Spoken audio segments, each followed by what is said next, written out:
तो सबसे पहले देखते हैं नेचुरल मेथड्स पे, ठीक है। Natural methods work on the, what is the principle, क्या किस मेथड पर बेस्ड है, मैंने तुमको कहा avoiding chances of ovum and sperm meeting. ये कुछ कैलकुलेशन बेस्ड मेथड है कि अगर उस कपल को साइंटिफिक नॉलेज है तो वो उस नॉलेज के बेसिस पर ओवम और स्पर्म को मिलने ही नहीं देंगे। कैसे मिलने नहीं देंगे, देखो फर्स्ट मेथड है रिदम मेथड या पीरियोडिक एब्सटिनेंस। ये जो एब्सटिनेंस वर्ड है ना, इसका क्या मतलब होता है, एब्सटेन यानी किसी चीज़ को अवॉइड करना।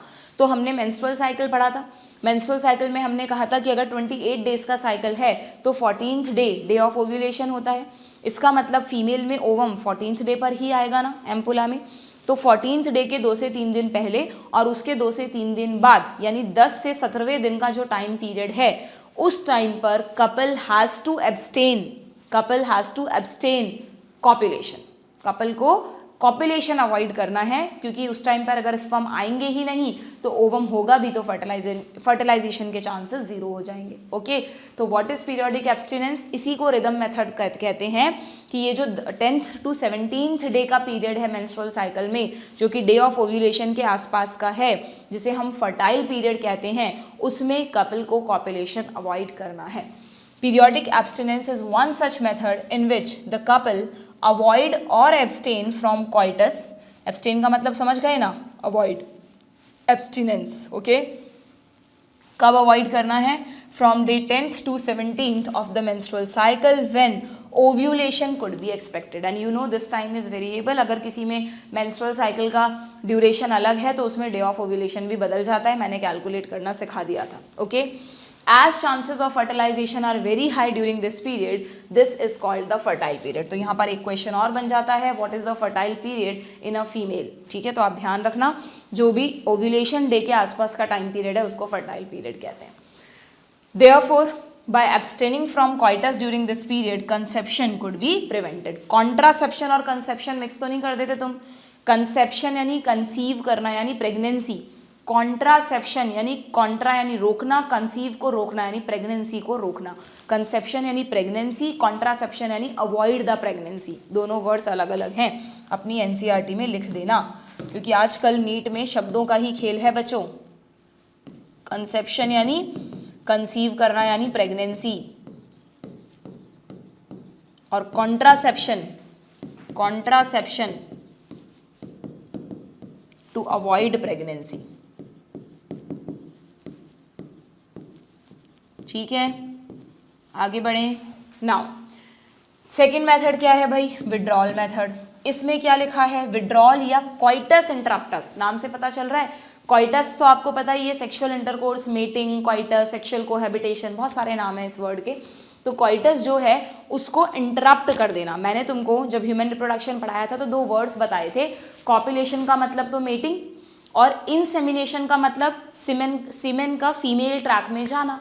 तो इसमें लिखा है कि it is the another method in which the male partner withdraw his पीनस, that is copulatory structure, from the vagina just before ejaculation. यानी ड्यूरिंग कॉइटस जब भी इजैक्यूलेशन होने वाला हो, जब भी इंसेमिनेशन होने वाला हो, मेल को पता होता है, वो ब्रेन से रिफ्लेक्स आता है उसका, ठीक है। तो कॉइटस तो इज अलाउड, बट कॉइटस के दौरान इजैक्यूलेशन जब भी होने वाला है, then male partner has to withdraw his penis. तो इस मेथड को कहते हैं बच्चों विड्रॉल मेथड या कॉइटस इंटरप्टस। क्यों किया गया, टू अवॉइड द इंसेमिनेशन। इस वाले मेथड में तो कॉपुलेशन इज नॉट अलाउड, इस वाले मेथड में कॉपुलेशन इज अलाउड लेकिन इंसेमिनेशन इज नॉट अलाउड। हालांकि ये रिस्कीयर मेथड है, क्योंकि बाई चांस अगर इंसेमिनेशन हो जाता है और वो फर्टाइल पीरियड होता है तो वहाँ पर chance of pregnancy will be there. खुले को तो ये भी रिस्की मेथड है। बाई चांस कैलकुलेशन में कुछ गड़बड़ हो जाती है, मेंस्ट्रुअल साइकिल इरेग्युलर है, हम सोच रहे हैं सेफ पीरियड चल रहा है और चल रहा है फर्टाइल पीरियड, तो again coitus can lead to pregnancy, ठीक है। थर्ड मेथड क्या है बच्चों, लैक्टेशनल एमेनोरिया। लैक्टेशनल तो आपको पता है, मदर जब फीड करती हैं अपने बच्चे को, उस टाइम पीरियड को कहते हैं लैक्टेशन। प्रेगनेंसी के बाद लैक्टेशन पीरियड शुरू हो जाता है। And amenorrhoea, absence of menstruation, लिखा भी है यहाँ पर एमेनोरिया। आपको मैंने बताया था कि आफ्टर प्रेगनेंसी या during the labour, during the delivery, mother जब बेबी को बॉर्न करती हैं तो उसके साथ उनका प्लेसेंटा बाहर आ जाता है। उसके बाद मैंने कहा था 8 to 10 डेज तक ब्लीडिंग फेज रहती है, यूट्रस की क्लीनिंग हो रही होती है, बट उसके बाद एकदम से नया मेंस्ट्रुअल साइकिल स्टार्ट नहीं होता। क्यों नहीं होता? क्योंकि एक फीडिंग मदर में प्रोलैक्टिन का लेवल हाई होता है। एक फीडिंग मदर में अब प्रोजेस्टेरॉन का लेवल हाई नहीं है बच्चों। प्रेगनेंसी के दौरान मेंस्ट्रुअल साइकिल क्यों रुका हुआ था? Due to high level of progesterone, pregnancy hormone. But pregnancy के बाद भी, डिलीवरी के बाद भी कुछ समय तक मेंस्ट्रुअल साइकिल रुका हुआ है। क्यों रुका हुआ है? Due to high level of prolactin. Progesterone भी नेगेटिव इफेक्ट डालता है, प्रोलैक्टिन भी नेगेटिव इफेक्ट डालता है हाइपोथैलेमस एंड पिट्यूटरी पर, गोनेडोट्रॉफिन्स को नहीं आने देता। जब तक FSH ALH नहीं आएंगे तब तक ओवरी में नेक्स्ट फॉलिकुलर साइकिल स्टार्ट नहीं होगा। ठीक है। तो यहाँ पर जो हाई प्रोलैक्टिन है इन अ फीडिंग मदर, ये क्या करेगा? इसका कारण लिखवाया है मैंने, लैक्टेशनल एमेनोरिया क्यों होता है। Is a high prolactin in a feeding mother inhibit hypothalamus and pituitary gland to release gonadotrophins FSH and LH so that menstrual cycle will not start. तो यहाँ क्या लिखा है देखना, it is based on the fact that ovulation and therefore the cycle do not occur during the period of intense lactation. आपको पता है ये जो मेथड है ना बच्चों, लैक्टेशनल एमेनोरिया, ये मेथड ऐसा नहीं है कि एकदम फिक्स है कि फीमेल में जब बेबी का बर्थ हो गया तो उसके बाद है ना सब में मेंस्ट्रुअल साइकिल रुका रहेगा। ये बहुत ही वेरिएबल टाइम पीरियड है। अगर मान लो किसी भी वजह से बेबी फीड नहीं कर पा रहा है या मदर उसे फीड नहीं कर रही है, अगर फीडिंग कम होती है तो प्रोलैक्टिन का लेवल अपने आप कम हो जाता है, और प्रोलैक्टिन का लेवल कम हुआ तो मेंस्ट्रुअल साइकिल स्टार्ट हो जाएगा। इसीलिए यहाँ पर वर्ड लिखा है इंटेंस लैक्टेशन, कि अगर कोई मदर अपने बेबी को फीड करेंगी तो ही उनमें प्रोलैक्टिन का लेवल हाई होगा और तो ही उनमें साइकिल एंड ओव्यूलेशन नहीं होगा। Okay, therefore as long, clearly mention किया है, as long as the mother breast feed the child fully chances of conception are almost nil. Pregnancy के चांसेस निल है जब मेंस्ट्रुअल साइकिल ही नहीं है, ओवम ही नहीं है। तो अगर कपल विल हैव कॉपुलेशन तो कोई फर्टिलाइजेशन नहीं होगा।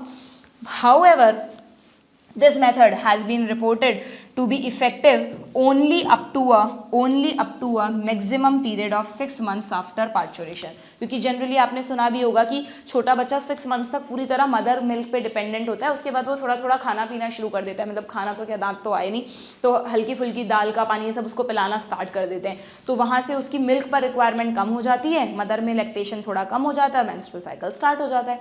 बट 6 मंथ इसका मैक्सिमम पीरियड है, पर अगेन कोई ज़रूरी नहीं है, कई बार 2 या 3 मंथ के बाद भी, पार्चुरेशन के 2 या 3 मंथ के बाद भी मेंस्ट्रुअल साइकिल शुरू हो जाता है। ठीक है, तो ये एक बहुत ही रिस्की मेथड है। बहुत सारे कपल्स में दिस इज़ अ रीज़न कि उनको लगता है कि यार वो वाला टाइम पीरियड चल रहा है, चाहे से जैसे सुना आ रहा है उन्हें कि भाई हाँ ठीक है 6 मंथ तक तो प्रेगनेंसी के चांस ही नहीं है, and they have the copulation, और by chance menstrual cycle start हो गया है तो क्या होगा कि ओवम बना होगा, जब ओवम बना होगा तो फर्टिलाइजेशन भी हो गया होगा। ठीक है ना, तो इसलिए this is a very risky method. Even not this, जितने भी तीनों नेचुरल मेथड्स हैं उनका एक ही लिमिटेशन है। इन सबका एडवांटेज क्या है, देखो यहाँ लिखा है एज नो मेडिसिन और डिवाइस इज यूज, तो भाई साइड इफेक्ट्स तो निल है। किस चीज़ का साइड इफेक्ट हो रहा जब आप कुछ ले ही नहीं रहे, बॉडी में कोई डिवाइस ही नहीं है, तो साइड इफेक्ट्स तो nil, this is the advantage. And what is the disadvantage या what is the limitation of these methods, chances of failure of these methods is high.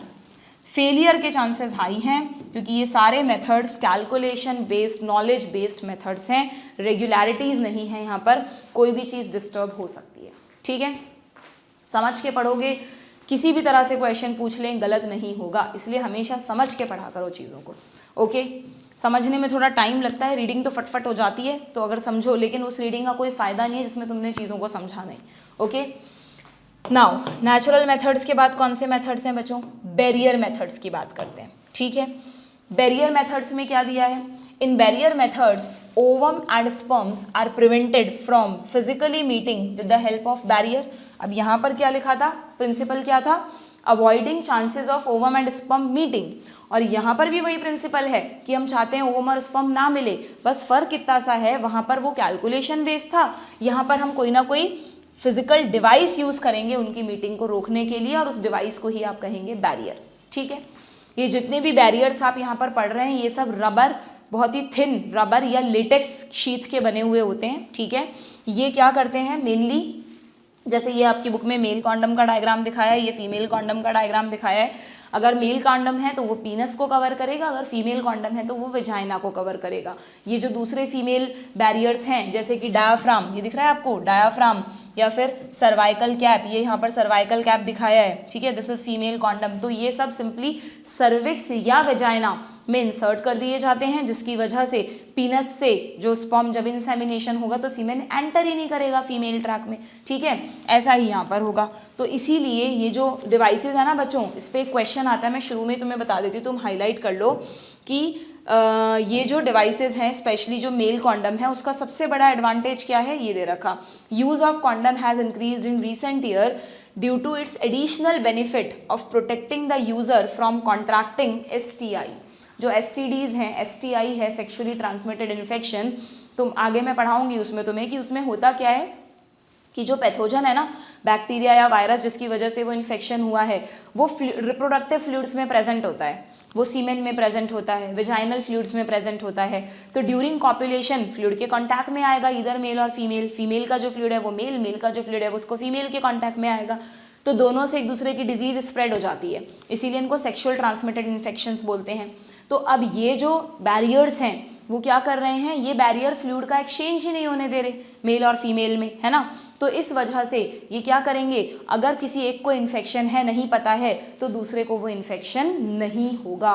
तो सबसे बड़ा एडवांटेज क्या है बैरियर मेथड्स का, they prevent the spread of STIs, they prevent the user from contracting STI। सबसे खतरनाक जो sexually transmitted infection है एड्स, जिसका कोई ट्रीटमेंट भी नहीं है ना, उससे रोकता है, उससे बचाता है। क्लियर। देन और क्या दे रखा है तुम्हें, ये जो जितने भी बैरियर्स हैं, इन बैरियर्स में आपको बताया है, इन बैरियर मेथड्स, चलो इसमें से पढ़ने के बजाय मैं तुम्हें जनरल वैसे ही बता देती हूँ कि ये जो बैरियर मेथड्स हैं इनमें आपको दो कैटेगरीज में आप याद रखना, एक तो याद रखना मेल एंड फीमेल कॉन्डम, और एक याद रखना अदर डिवाइसेस। जो कॉन्डम्स है ना उनके लिए लिखा है कि they are disposable, one time use होते हैं, जबकि जो बाकी की तीन डिवाइसेस हैं ये वाली diaphragm, cervical cap and vault, ये कैसी हैं बच्चों, दीज आर रीयूजेबल डिवाइसेस, लिखा है इसमें दीज आर, ये रहा, दीज आर रीयूजेबल डिवाइसेस। जबकि कॉन्डम्स कैसे हैं, do remember it is disposable, ये रहा, कॉन्डम्स आर डिस्पोजेबल। ये डिफरेंस हुआ एक तो।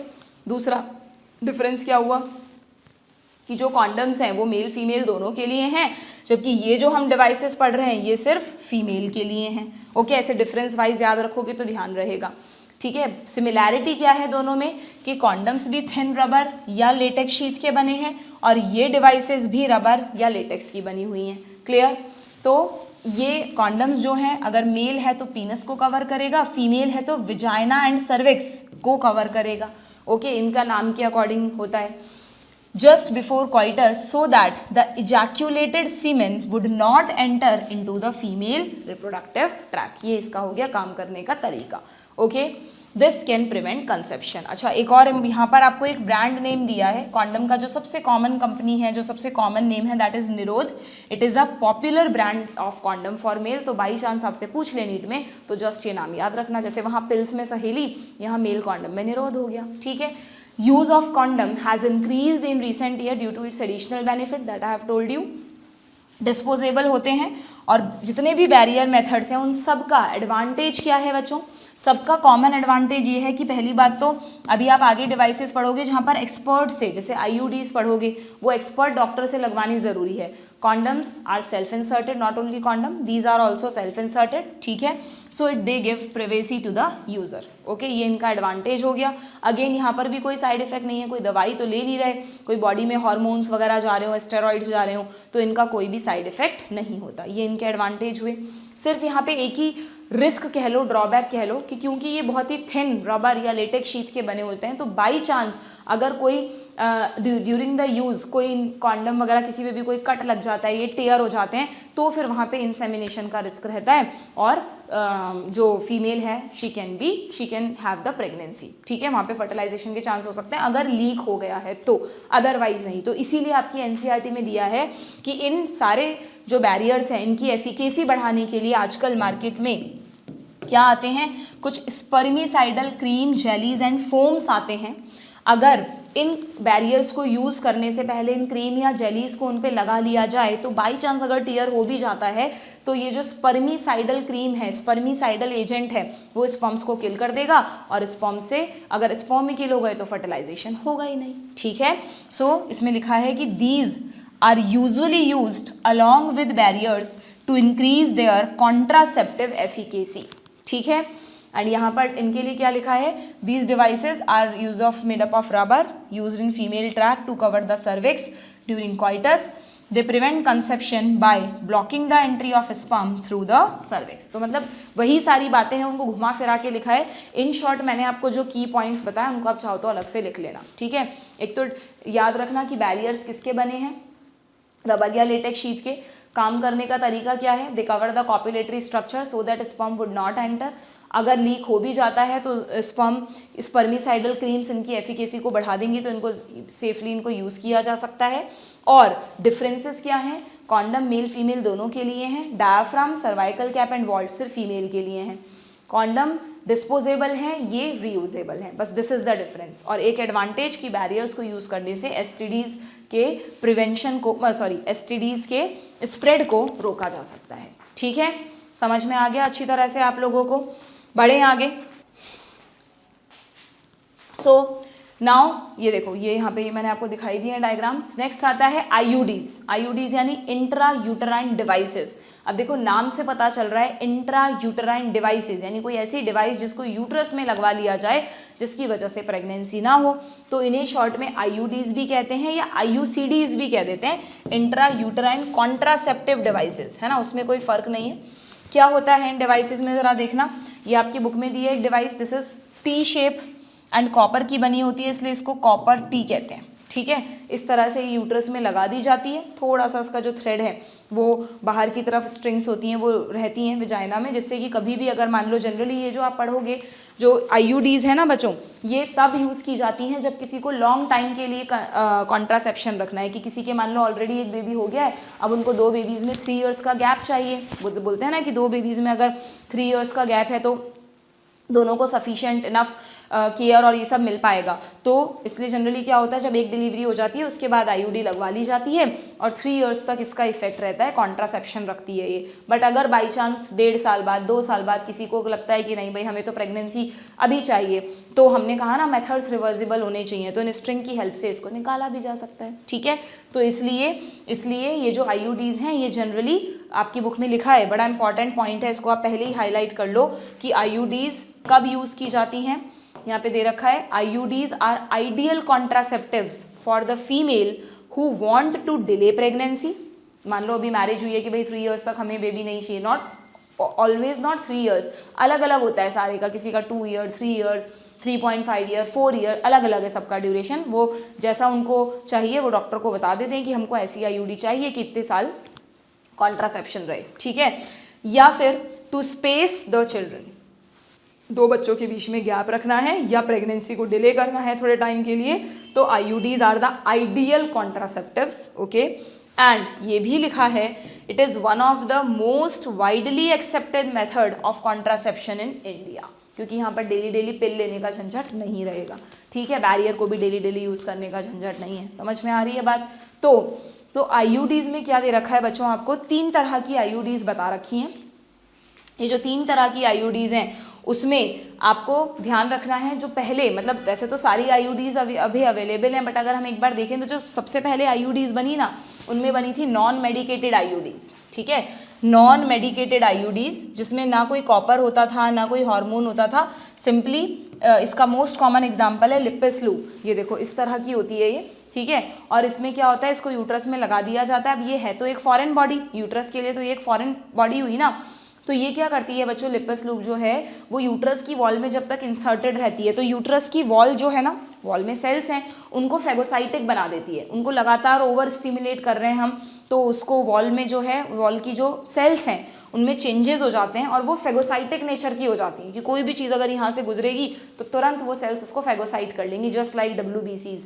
तो अगर स्पर्म्स यहाँ से घुसने की कोशिश करेंगे, लिपिस लूप लगा हुआ है, तो जो यूट्रस की वॉल है वही उन स्पर्म्स को खा जाएंगी।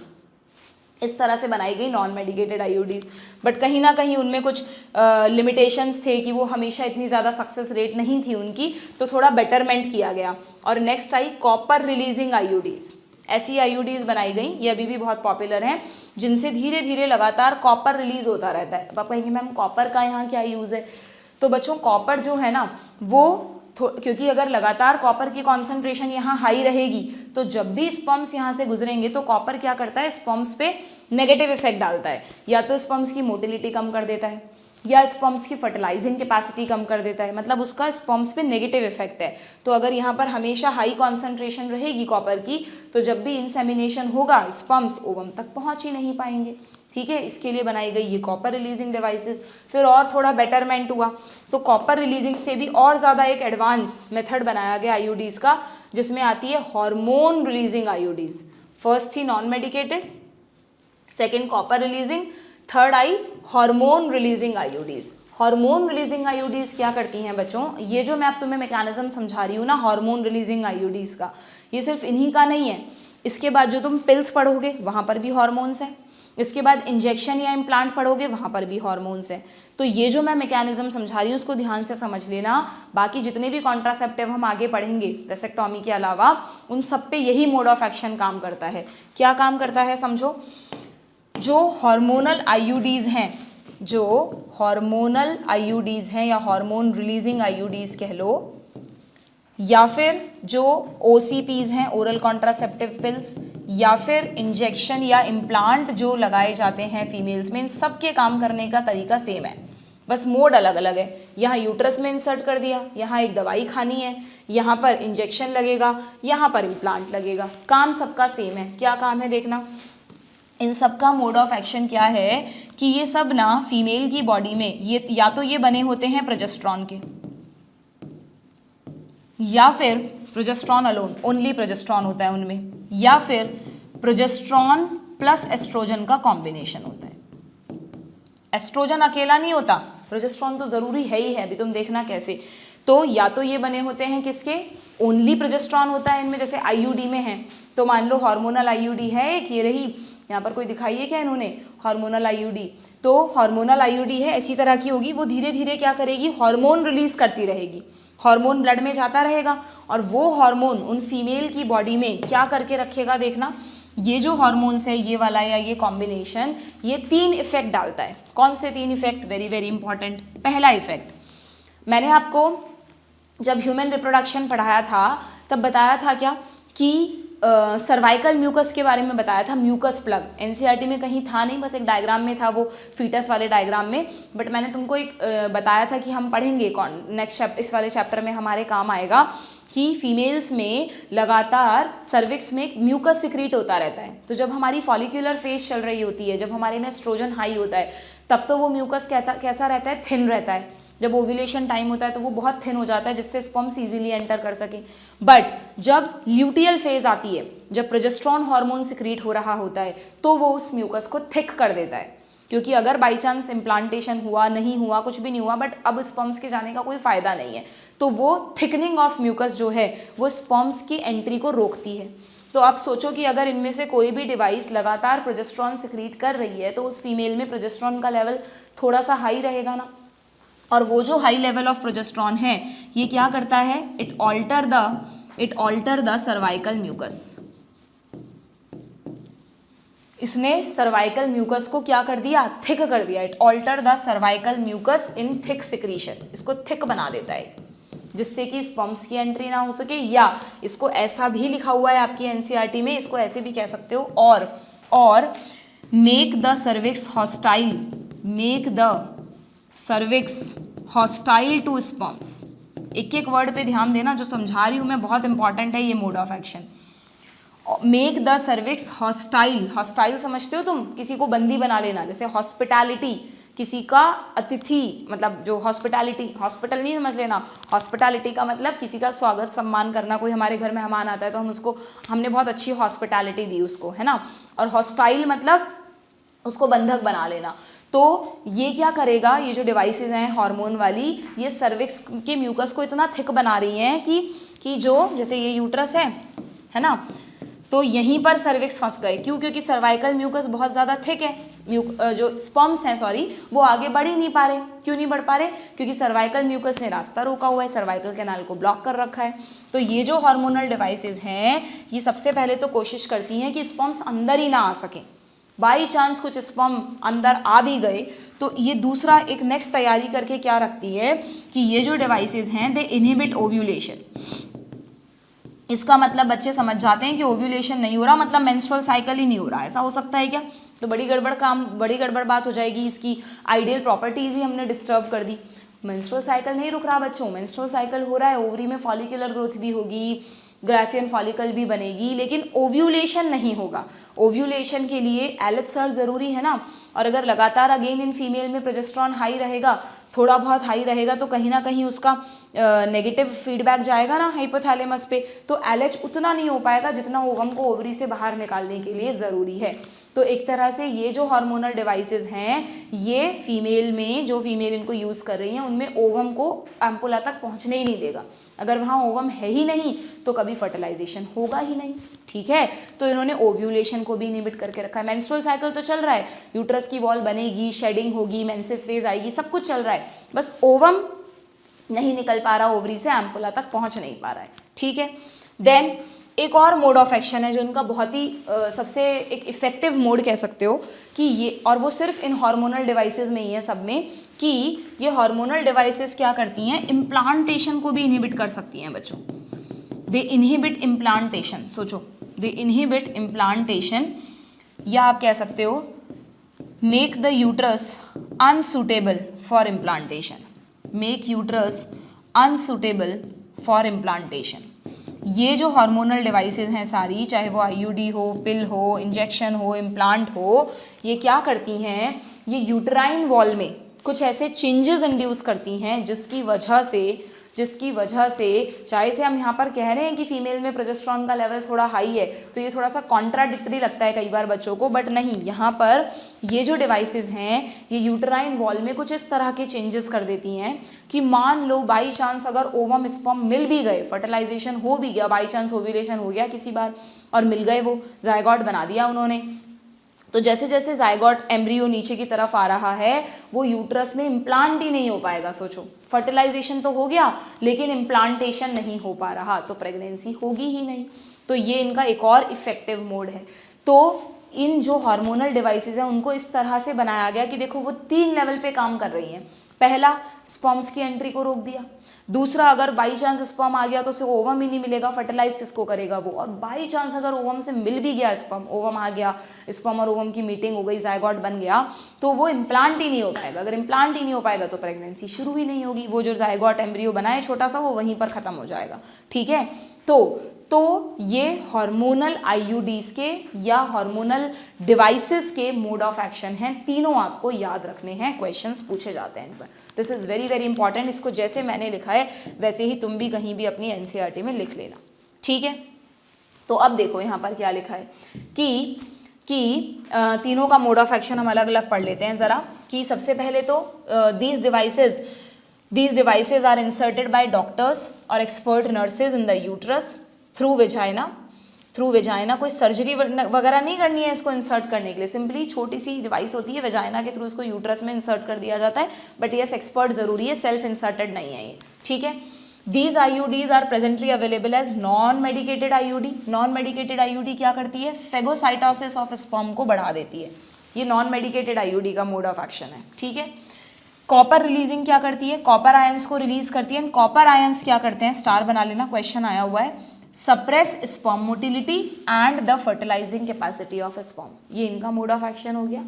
एंड जो हार्मोन रिलीजिंग आईयूडीज हैं बच्चों, वो क्या करती हैं, in addition make the uterus unsuitable for implantation and make the cervix hostile to the sperm. ठीक है, तीनों के स्पेसिफिक एग्जाम्पल्स आपको याद रखने हैं। नॉन मेडिकेटेड में आता है लिपिस लूप। कॉपर रिलीजिंग के नाम बहुत आसान है, कॉपर टी, कॉपर 7 जिस शेप की है, कॉपर तो आ ही रहा है, ये सबसे ज़्यादा कंफ्यूज करता है। ये हम भूल जाते हैं कि कॉपर में था या हार्मोन में था। मल्टी लोड 375, तो देखो ज़रा, जो हार्मोन रिलीजिंग आईयूडी है ना, उनके नाम हार्मोन से मिलते जुलते हैं। हार्मोन रिलीजिंग आईयूडी में एक का नाम है प्रोजेस्टासर्ट, प्रोजेस्ट्रॉन से मिलता जुलता नाम है। और ये जो LNG-20 लिखा है इसमें तुम LNG की फुल फॉर्म लिख लो। LNG की फुल फॉर्म होती है लीवोनॉर्जेस्ट्रल, लीवोनॉर्जेस्ट्रल, LNG। ये लीवोनॉर्जेस्ट्रल एक सिंथेटिक प्रोजेस्ट्रॉन ही है बच्चों, it is a synthetic progesterone. तो बट ऑब्वियस ये दोनों कौन हुए, हार्मोन रिलीजिंग हुए। तो मल्टीलोड 375 में कोई आ तो रहा नहीं है हार्मोन से जैसा नाम, तो मल्टीलोड किसका एग्जाम्पल हुई, कॉपर का एग्जाम्पल हुई। कॉपर टी कॉपर 7 याद रहता है, ये दोनों भी याद रहते हैं, मल्टीलोड भूल जाते हैं हम। तो मल्टीलोड तुम्हें अलग से याद रखना है कि ये कॉपर रिलीजिंग आईयूडी है, ठीक है, क्लियर। सो आईयूडीज ये तो मैंने आपको बता ही दिया। तो ये तीनों आईयूडी, तीनों के अलग अलग मोड ऑफ एक्शन और तीनों का अलग अलग example you have to remember. PYQs कर लेना, खूब भर के क्वेश्चन आए हुए हैं, हर साल क्वेश्चन आता है, ठीक है। चलिए भाई अब OCPs पे आ जाते हैं। OCPs में मैंने मोड ऑफ एक्शन तो बता ही दिया, क्या करती हैं OCPs। यहाँ पर हम ओरल एडमिनिस्ट्रेशन कर रहे हैं, very small dose of either progesterone और प्रोजेस्ट्रॉन एस्ट्रोजन कॉम्बिनेशन। प्रोजेस्ट्रॉन की जगह प्रोजेस्ट्रोजन लिखा है, प्रोजेस्ट्रोजन लिखा है, मैंने आपको बताया था। Progestogen is a group of hormone जिसका एक हार्मोन है प्रोजेस्ट्रॉन, तो कंफ्यूज मत होना। They are use in the form of tablets, so commonly known as pills. हम नॉर्मली भी जो दवाइयाँ लेते हैं उनको मेडिकली पिल कह सकते हैं, ठीक है। These are contraceptive pills. They have to be taken daily for a period of 21 days. अच्छा, अब जो पहले के टाइम में जो पिल्स, अब तो सहेली आ गई तो बाकी सब जनरली रिप्लेस हो गए, बट पहले एक बहुत कॉमन पिल यूज़ की जाती थी बच्चों, माला डी। एक बार नीट में इस नाम से भी क्वेश्चन आ गया था, ठीक है, थोड़ा पहले की ईयर की बात है। तो इनमें क्या होता था बच्चों, इनके साथ जो स्ट्रिप आती है ना उसमें 21 गोलियां होती हैं एक स्ट्रिप में, तो डेली एक पिल लेनी होती है, ठीक है, और 7 डेज का गैप देना होता है। अब यहाँ पर लिखा हुआ है वो 7 डेज का गैप कब होता है, pill has to be taken for a period of 21 days starting preferably within the first 5 days of menstrual cycle after a gap of 7 days. ये 7 डेज का गैप कब होता है, जनरली जब मेंस्ट्रुअल फेज चल रही हो। तो एग्जैक्टली मेंस्ट्रुअल फेज नहीं, जनरली ऐसा बोलते हैं कि जब मेंस्ट्रुअल साइकिल आने वाला हो, जैसे 25वें या 26वें दिन, अगर 28 दिन का साइकिल है तो पिल लेना बंद कर दो, और 25, 26, 27, 28 ये जो 4 दिन है, और जो नेक्स्ट 4 डेज हैं जो ब्लीडिंग फेज के हैं 3 डेज, तो इनमें ये पिल नहीं लेनी है आपको। और फिर स्टार्ट कब से करनी है ये पिल, दोबारा से स्टार्ट कब करनी है, first 5 days of menstrual cycle. जो फर्स्ट 5 डेज हैं ब्लीडिंग फेज के, उसमें 4th या 5th डे से दोबारा 21 गोलियां लेनी है। तो आप सोचो हर महीने फीमेल को 21 टैबलेट्स लेनी है, तब तक जब तक उन्हें कॉन्ट्रासेप्शन चाहिए। अगर किसी को 3 साल चाहिए तो 3 साल तक डेली हर महीने वो 21 पिल्स ये वाली खाती होंगी। तो कहीं ना कहीं तो इतनी पिल्स का बॉडी पे साइड इफेक्ट होगा ही ना, इसलिए फिर CDRI ने इसको चेंज किया पैटर्न को, क्योंकि ये बहुत ही कॉम्प्लिकेटेड पैटर्न था और डेली याद रखना भी एक हेडेक है कि भाई डेली एक पिल लेनी है। तो it has to be repeated in the same pattern till the female desire to prevent conception. क्या करती हैं ये पिल्स, दे इनहिबिट ओव्यूलेशन, वही same mode of action, they inhibit implantation as well as they alter the quality of cervical mucus. ठीक है, देखो inhibit ovulation ना सिर्फ पिल्स में लिखा है इन्होंने, NCERT में आईयूडीज में लिखा नहीं था। ये आईयूडीज में सिर्फ लिख दिया था यूट्रस इम्प्लांटेशन को रोकती है और इसको बनाती है, बट स्टैंडर्ड बुक्स यही कहती हैं कि जो भी हार्मोन वाली डिवाइस है वो तीनों तरह से काम करेगी। ओके, मैंने क्योंकि देखा था कुछ PYQs में कुछ किसी क्वेश्चन में ऐसे लिख दिया था कि इनमें से वो कौन सी डिवाइस है जो ओव्यूलेशन को रोकती है, तो उसमें सिर्फ पिल में ही टिक कर रखा था। बट ये NCERT के अकॉर्डिंग कभी कभार बिल्कुल ही स्पेसिफिक क्वेश्चन बनाने से ऐसी गड़बड़ हो जाती है। मोड ऑफ एक्शन सारे हॉर्मोन्स वालों का सेम है, ठीक है। सो pills are very effective with lesser side effects and are well accepted by the female। तो CDRI लखनऊ ने क्या किया, सहेली the new oral contraceptive for the female contain, इसका सबसे बड़ा एडवांटेज क्या है बच्चों कि ये एक नॉन स्टेरॉइडल पिल है। यहाँ पर तुम एक एडिशन करना, भाई इसमें प्रोजेस्ट्रॉन तो होता नहीं है, तो फिर इसमें क्या होता है, इसमें सेंट क्रोमन नाम का एक ऑर्गेनिक कंपाउंड होता है जिसको ऑर्मेलॉक्सीफॉन भी कहा जाता है, और मेलॉक्सीफेन, ठीक है। ये आप गूगल पे देख लेना, इसका नाम है, इसकी डिटेल में आपको नहीं जाना, बट यस इस सहेली पिल में कौन सा केमिकल होता है, सेंट क्रोमन होता है और मेलॉक्सीफेन होता है, ठीक है, जो कि यहाँ पर कॉन्ट्रासेप्शन मेंटेन करता है। क्योंकि ये नॉन स्टेरॉइडल है तो इसका साइड इफेक्ट भी नहीं होगा, ठीक है। तो इसके क्या क्या एडवांटेज है, ये वंस अ वीक पिल है, बहुत क्वेश्चन आता है which of the following is once a week pill, very few side effects है, ना के बराबर, एंड हाई कॉन्ट्रासेप्टिव वैल्यू। ऐसा नहीं है कि नॉन स्टेरॉइडल तो कॉन्ट्रासेप्शन इसका कम हो गया, कॉन्ट्रासेप्शन तब भी इसका हाई है, ठीक है, मोड ऑफ एक्शन वही रहेगा। क्लियर, जो भी इसका है मतलब सेंटक्रोमन किस तरह से काम करता है बॉडी पर, वो आपसे डिटेल में नहीं पूछा जाएगा। क्लियर। देन नेक्स्ट आते हैं इंजेक्शन एंड इम्प्लांट। इसमें कुछ भी एक्स्ट्रा नहीं पढ़ना, सिर्फ इतना सा लिखा है कि यहाँ पर भी या तो अकेला प्रोजेस्टेरॉन या in combination with estrogen female को दिया जाता है। किस फॉर्म में? इंजेक्शन या इम्प्लांट की फॉर्म में। इम्प्लांट होगा तो अंडर द स्किन लगाया जाता है इस तरह से। ठीक है, their mode of action is similar to that of pill and क्या एडवांटेज है? इफेक्टिव पीरियड लॉन्गर है। जैसे अलग अलग इंजेक्शंस में, अभी जो इंजेक्शंस आते हैं उसमें देखो, ये भी एक बार नीट में नाम आ गया था ऑप्शंस में, डेपो प्रोवेरा। आप ये लिख लेना बच्चों, यहाँ पर जरा ये दो चीज़ें लिख लेना, मैं बता रही हूँ आपको। इंजेक्शंस में तो आप एक नाम लिख लो जो इंजेक्शंस कॉमनली लगाए जाते हैं, डेपो प्रोवेरा। ठीक है, और इम्प्लांट्स में एक सबसे कॉमन इम्प्लांट है बच्चों नॉर प्लांट। ये आपकी बुक में एनसीईआरटी में जो फोटो दिया है, this is of nor plant. इसमें 6 माचिस की तीली जैसे छोटी छोटी डिवाइस होती हैं, इनको इम्प्लांट कर दिया जाता है स्किन के नीचे। धीरे धीरे ये प्रोजेस्टेरॉन जो हार्मोन है कॉम्बो या अकेला, उसको रिलीज करती रहती है और सेम मोड ऑफ एक्शन से कॉन्ट्रासेप्शन को मेंटेन करती है। ठीक है, तो मैंने कहा ना तरीका अलग अलग है देने का, काम करने का तरीका सारी हार्मोनल डिवाइसेस का सेम है। क्लियर। अब यहाँ पर एक बहुत इंपॉर्टेंट लाइन दी है बच्चों आपको कि इसके बाद मच लॉन्गर के बाद इसको आप अलग से हाईलाइट कर देना और लिख देना, this is called emergency contraceptive. मैंने तुमको अभी अभी बताया कि जितने भी हार्मोनल डिवाइसेस हैं उनका एक सबसे बड़ा बेनिफिट ये है कि अगर फर्टिलाइजेशन हो भी गया है तो ये इम्प्लांटेशन को रोक सकती हैं। तो आपकी बुक में लिखा है कि बाई चांस अगर किसी couple, if a couple have the coitus during the fertile period, ठीक है, अब पता नहीं, हो सकता है उनको पता हो नहीं पता हो, बट कॉपुलेशन हुआ, इंसेमिनेशन भी हो गया एंड उनको लग रहा है कि यार शायद प्रेगनेंसी इनिशिएट हो जाए, बट वो नहीं चाहते प्रेगनेंसी शुरू हो, तो इनमें से किसी भी डिवाइस को अगर with in 72 hours of copulation use कर लिया जाए, कॉपुलेशन के बाद विद इन 72 आवर्स यानी नेक्स्ट 3 डेज में एक पिल ले ली जाए या एक इंजेक्शन लगवा लिया जाए, इम्प्लांट लगवा लिया जाए या आईयूडी लगवा ली जाए। सबसे आसान तो पिल लेना ही है, तो generally this is the most common, बाकी कोई भी ले सकते हैं। अगर किसी भी हार्मोनल डिवाइस को within 72 hours of coitus use कर लिया जाए तो वो क्या करेगा? इम्प्लांटेशन को रोक देगा and there will be no pregnancy. तो इनको कहते हैं बच्चों इमरजेंसी कॉन्ट्रासेप्टिव्स। क्या कहते हैं इनको? Emergency contraceptives. क्या लिखा है यहाँ पर? एडमिनिस्ट्रेशन ऑफ प्रोजेस्ट्रोजन या प्रोजेस्ट्रॉन एस्ट्रोजन कॉम्बिनेशन, जिसमें कोई भी हो सकता है। इनने सिर्फ यहाँ पर लिखा है आईयूडी, बट ये किसी भी फॉर्म में हो सकता है, आप लिख लेना आईयूडी या पिल या इंजेक्शन या इम्प्लांट। कब लेना है?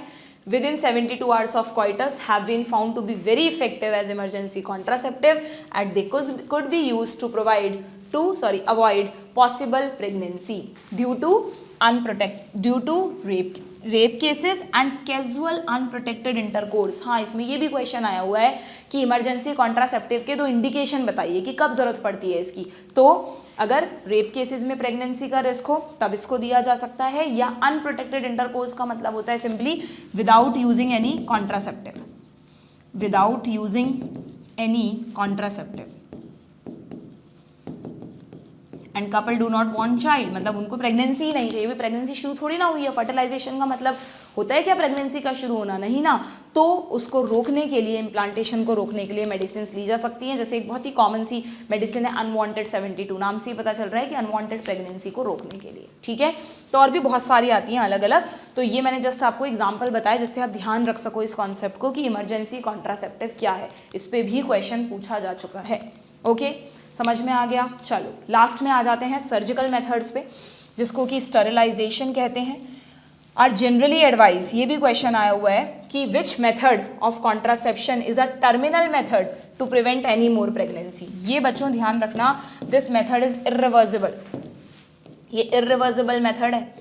अगर एक बार किसी भी मेल या फीमेल ने वेसेक्टॉमी या ट्यूबेक्टॉमी करवा ली है तो फिर they can not have child. Okay, इसमें लिखा है सर्जिकल इंटरवेंशन क्या करता है ये। अच्छा हाँ, इससे रिलेटेड ज़्यादातर क्वेश्चन कैसे आते हैं कि पहले तो समझो कि इस मेथड में होता क्या है। बहुत ही सिंपल सी बात है। यहाँ पर क्या करते हैं बच्चों, वेसेक्टॉमी अगर मेल करवा रहा है, नसबंदी बोलते हैं इन मेथड्स को दोनों कोई, अगर मेल करवा रहा है तो मेल में ना कोई, इसका नाम तो सर्जिकल मेथड है बट ये कोई मेजर सर्जरी नहीं है। जैसे लोगों में मिसकंसेप्शन होता है कि और हम सर्जरी क्यों करवाएं, तो ये कोई मेजर सर्जरी नहीं है। इसमें अगर मेल में करना है तो क्या करते हैं, सिंपली स्क्रॉटम पे छोटा सा इंसिजन लगाते हैं, लोकल एनेस्थीसिया, मतलब उस जगह को सुन्न करके, कोई बॉडी को बेहोश वेहोश नहीं करना मेजर सर्जरी की तरह, ठीक है, सिर्फ एक लोकल एनेस्थीसिया, मतलब उस जगह को सुन्न करके स्क्रॉटम पे एक इंसिजन लगाते हैं और वहाँ से इंस्ट्रूमेंट डालकर सिंपली जो वास डेफरेंस है उसको कट कर दिया जाता है और उसके एंड्स को मोड़कर टाइड अप कर दिया जाता है, या थोड़ा सा पार्ट हटा दो, रिमूव कर दो, जिससे इनका वापस जुड़ने का चांस नहीं रहे, इनके बीच में इतना डिस्टेंस होना चाहिए। बायलैटरली करना है, एक साइड का नहीं दोनों साइड का करना पड़ेगा। अब तुम सोचो कि इससे क्या होगा, क्या इससे टेस्टिस में स्पर्म बनने रुक जाएंगे? हमने कुछ ऐसा किया कि टेस्टिस स्पर्म बनाना रोक दे? नहीं, टेस्टिस स्पर्म भी बनाएगा, स्पर्म्स का मैचुरेशन भी होगा। सिर्फ एक चीज़ नहीं होगी, क्या कि अब स्पर्म्स जब यहाँ पहुँचेंगे तो इसके आगे आ ही नहीं पाएंगे, यहाँ वाले स्पर्म भी यहाँ पहुँचेंगे तो आगे बढ़ ही नहीं पाएंगे। तो क्या इस मेल में सीमेन नहीं बनेगा बच्चों? सीमेन भी बनेगा। देखो ग्लैंड्स वगैरह सब वैसे का वैसे वर्क कर रही हैं, सीमेन भी बनेगा, सिर्फ जो स्पर्म्स हैं वो सीमेन में कभी आ ही नहीं पाएंगे। तो ग्रेजुअली कुछ दिनों तक तो वेसेक्टॉमी करवाने के बाद भी मेल के सीमेन में स्पर्म रहेंगे ना, क्योंकि मैंने तुम्हें बताया था कि स्पर्म्स यहाँ पर इकट्ठे होते हैं, स्टोर्ड रहते हैं, तो वो स्पर्म्स तो आएंगे ही आएंगे। बट ग्रेजुअली कुछ दिनों बाद वो डॉक्टर्स इंस्ट्रक्शन दे देते हैं कि कितने दिनों बाद आपका ये स्पर्म ट्रांसपोर्ट रुकेगा, तो फिर कुछ दिनों बाद क्या होगा, मेल में सीमेन भी रिलीज होगा। द मेल यहाँ पर हमने जो कि हमने पढ़ा था कि कोई कॉइटस से हमने कोई वो नहीं किया कि भाई कपल जो है कैन नॉट हैव कॉइटस, इनमें कॉइटस भी होगा, इंसेमिनेशन भी हो सकता है, बस semen will be free of sperms, semen में स्पर्म्स नहीं होंगे। तो अगर सीमेन में स्पर्म्स नहीं होंगे तो क्या होगा, there will be no chance of pregnancy. Okay, तो वेसेक्टॉमी एक टर्मिनल मेथड हो गया to prevent any more pregnancy. फिर आगे कभी भी इरिवर्सिबल है, ऐसा नहीं कि अब उनका मन किया तो वो कह रहे हैं हमारी सर्जरी रिवर्स कर दो, खोल के वापस इनको बांध दो, इनको जोड़ दो, वो पॉसिबल नहीं है। It is not a reversible method, ठीक है। तो आपने यहाँ पर क्या किया, आपने सिर्फ गेमीट्स के ट्रांसपोर्ट को ब्लॉक किया है, आपने सिर्फ गेमीट्स के ट्रांसपोर्ट को ब्लॉक किया है और कुछ नहीं किया है। गेमीट भी बन रहा है, सीमेन भी बन रहा है। नाउ द ग्रेजुअली कुछ दिनों बाद सीमेन विल नॉट हैव स्पर्म्स, सिर्फ सीमेन को स्पर्म फ्री बना दिया है। समझ में आ गई क्या बात? इसका एक और अल्टरनेट है, सपोज मेल को नहीं करवाना वेसेक्टॉमी तो फीमेल भी ट्यूबेक्टॉमी करवा सकती है। उस कपल में किसी एक ही को कराना है ये मेथड, दोनों को नहीं कराना। अगर फीमेल में होता है, कई बार होता है कि किसी के बहुत सारे बच्चे हो गए हैं गाँवों में, उन लोगों को सजेस्ट किया जाता है कि यार अब आप प्रेगनेंसी रोकना चाहते हो ना, तो जब आपकी डिलीवरी हुई है उसके बाद ही आप है ना ट्यूबेक्टॉमी करवा लो हाथ के हाथ। ट्यूबेक्टॉमी में क्या करते हैं, ये भी कोई मेजर सर्जरी नहीं है। ट्यूबेक्टॉमी में फीमेल के एब्डोमेन पे एक छोटा सा इंसिजन लगा के क्या करते हैं, ये जो फिलोपियन ट्यूब में आपको इस्थमस वाला पार्ट दिख रहा है, इसको कट करके लाइगेट कर देते हैं, ठीक है। तो अब आप देखो ज़रा, अगर यहाँ से आपने ये भी बायलैटरली करना है, अगर यहाँ पर आपने फेलोपियन ट्यूब को कट एंड टाई किया है तो क्या आपने ओवम के ट्रांसपोर्ट को रोका है बच्चों? नहीं, ओवम तो बनेगा, मेंस्ट्रुअल साइकिल भी होगा इन फीमेल्स में, सब कुछ होगा, ओवम यहाँ पर भी आ रहा है, वेट भी कर रहा है, पर कभी स्पर्म से नहीं मिल पाएगा। क्यों? क्योंकि ये स्पर्म्स के आने का रास्ता है ना, उसको आपने ब्लॉक कर दिया। तो देखा जाए तो दोनों ही मेथड्स में, चाहे वेसेक्टॉमी है या ट्यूबेक्टॉमी है, आपने स्पर्म्स के ट्रांसपोर्ट को ब्लॉक किया है। यहाँ पर मेल ने अगर करवाई है तो सीमेन में स्पर्म्स नहीं होगा, अगर उस कपल में फीमेल ने ट्यूबेक्टॉमी करवाई है तो स्पर्म्स कभी ओवम तक पहुँच ही नहीं पाएंगे। The procedure has to be done bilaterally. अगर यूनिलैटरली कर दिया तो फिर फेलियर हो जाएगा, फिर तो पहुँच जाएंगे वो, ठीक है। समझ में आ गया क्या? तो ये आपकी बुक में लिखा हुआ है, देख लो कि सर्जिकल इंटरवेंशन क्या करता है, हाईलाइट कर दो, block gamete transport, very important word. Gamete के फॉर्मेशन को नहीं रोकता, गैमीट्स के ट्रांसपोर्ट को रोकता है, thereby prevent conception. Vasectomy में क्या करते हैं, a small part of vas deferens is removed और tied up through a small incision on the scrotum, whereas in tubectomy a small part of fallopian tube or oviduct is removed or tied up through a small incision in the abdomen और through the vagina. कई बार incision की भी जरूरत नहीं होती, vagina के through ही expert doctor हैं तो वो अपना इंस्ट्रूमेंट इंसर्ट करके उसको फेलोपियन ट्यूब को कट करके टाइड अप कर देते हैं, ठीक है, समझ में आ गया। तो these techniques are highly effective. क्या एडवांटेज है इसका? हाईली इफेक्टिव है, लेकिन डिसएडवांटेज क्या है, लिमिटेशन क्या है? Reversibility is very poor, irreversible method है लगभग, ठीक है, समझ में आ गया। तो these are all the methods of contraception. Last में एक पैराग्राफ दिया है, ये और देख लेते हैं, then will end up this session. It need to be emphasized that the selection of a suitable contraceptive method and its use should always be undertaken in consultation with qualified medical professional। कोई भी device मतलब natural method जो traditional method है वो तो couple के ऊपर है, बैरियर्स भी अपने आप यूज़ कर सकते हैं, बट बाकी जितने भी मेथड्स हमने पढ़े, इंजेक्शन, इम्प्लांट, IUDs या ओरल पिल्स, इनको हमेशा डॉक्टर से कंसल्ट करने के बाद ही यूज़ करना है। One must also remember that, क्योंकि कॉन्ट्रासेप्टिव कोई रेगुलर रिक्वायरमेंट नहीं है बॉडी का कि हर किसी को यूज़ करना ही करना है। For the maintenance of reproductive health they are not the regular requirement, in fact they are practised against a natural event. बल्कि देखा जाए तो हम तो एक नेचुरल इवेंट, प्रेगनेंसी, कंसेप्शन को रोकने के लिए इसको यूज़ कर रहे हैं, तो एक्सपर्ट का ओपिनियन ज़रूरी है। One is force to use these methods either to prevent pregnancy और टू डिले प्रेगनेंसी और स्पेस बिटवीन प्रेगनेंसी, यानी दो बच्चों में गैप रखने के लिए, due to personal reasons. No doubt the widespread use of these methods have a significant role in checking uncontrolled growth of population, but still इसका मतलब ये नहीं है कि हम बिल्कुल बिना कुछ सोचे समझे इन डिवाइसेस को यूज़ करें, क्योंकि कहीं ना कहीं बाकी जो शुरू के दो मेथड्स हैं उनको छोड़कर, नेचुरल मेथड और बैरियर्स को छोड़कर, बाकी सबके कहीं ना कोई साइड इफ़ेक्ट हैं। जैसे कि इसमें आपको कुछ पॉसिबल इल इफेक्ट्स बताए हैं, nausea, abdominal pain, break through bleeding. Break through bleeding किसको कहते हैं बच्चों? ब्रेक थ्रू ब्लीडिंग कहते हैं bleeding in between menstrual cycle. जो इवेंट्स है ना मेंस्ट्रुअल साइकिल के, जैसे फॉलिक्यूलर फेज है या फिर ल्यूटियल फेज है, उसमें थोड़ी ना ब्लीडिंग होनी चाहिए, बट कई बार IUDs लगवाने से या पिल्स बहुत ज़्यादा ले लेने से ब्रेक थ्रू ब्लीडिंग के केसेस भी देखे गए हैं, ठीक है। मेंस्ट्रुएशन भी कहीं ना कहीं, मेंस्ट्रुअल ब्लीडिंग भी कहीं ना कहीं इरेगुलर तो होगी, डेली स्टेरॉइड्स जा रहे हैं बॉडी में, ओके। इवन ये सोचो आप, कई मतलब ये अभी कंफर्म नहीं है, बट कुछ कहती हैं रिसर्च कि भाई ब्रेस्ट कैंसर भी फीमेल्स में हो सकता है। इसका एक पॉसिबल रीज़न मैं आपको बताती हूँ कि जैसे हम कह रहे हैं कि हम इन डिवाइसेस में एस्ट्रोजन हार्मोन भी तो दे रहे हैं कॉम्बिनेशन में, और एस्ट्रोजन हमने पढ़ा है मैमरी ग्लैंड्स की ग्रोथ करवाता है, तो अननेसेसरी एस्ट्रोजन हमेशा हाई रहेगा तो क्या होगा, मैमरी टिश्यूज़ पर उसका प्रोलिफरेटिव इफेक्ट तो आएगा, तो ब्रेस्ट कैंसर तक भी हो सकता है, दो नॉट वेरी सिग्निफिकेंट। हालांकि ऐसा नहीं है कि फिर इतना बड़ा साइड इफेक्ट अगर होता तो अब तक तो गवर्नमेंट ही बैन कर चुकी होती, बहुत रेयर केसेस में ये साइड इफेक्ट्स होते हैं। इसीलिए ज़रूरी है कि हम बिना इग्नोर किए इन साइड इफ़ेक्ट्स को डॉक्टर से कंसल्ट करके ही इन तरह की डिवाइसेस को यूज़ करें। बाकी जो नेचुरल मेथड्स हैं, बैरियर्स हैं, उनमें कोई साइड इफ़ेक्ट्स नहीं है, तो they can be used any time, but उसके लिए नॉलेज होना बहुत ज़रूरी है, specially for the traditional methods, ठीक है। सर्जिकल मेथड में भी कोई साइड इफेक्ट नहीं होता है, बट हाँ it is a terminal method, तो अगेन यहाँ पर भी प्रिकॉशंस के साथ ही इसको यूज़ करना है, ठीक है। समझ में आ गया कॉन्ट्रासेप्टिव्स के बारे में। तो भाई ये मैंने आपको पूरा एकदम अच्छे से, अगर आपने ये पूरा सेशन देख लिया है तो मुझे नहीं लगता आपको कॉन्ट्रासेप्टिव से रिलेटेड कोई भी क्वेश्चन आप गलत करोगे। बिल्कुल प्रैक्टिकल वे में, नॉर्मल वे में मैंने आपको थ्योरेटिकली नहीं, एकदम अच्छे से समझा दिया है कि किस कॉन्ट्रासेप्टिव का क्या मोड ऑफ एक्शन है। Be specific about their examples, about their mode of action.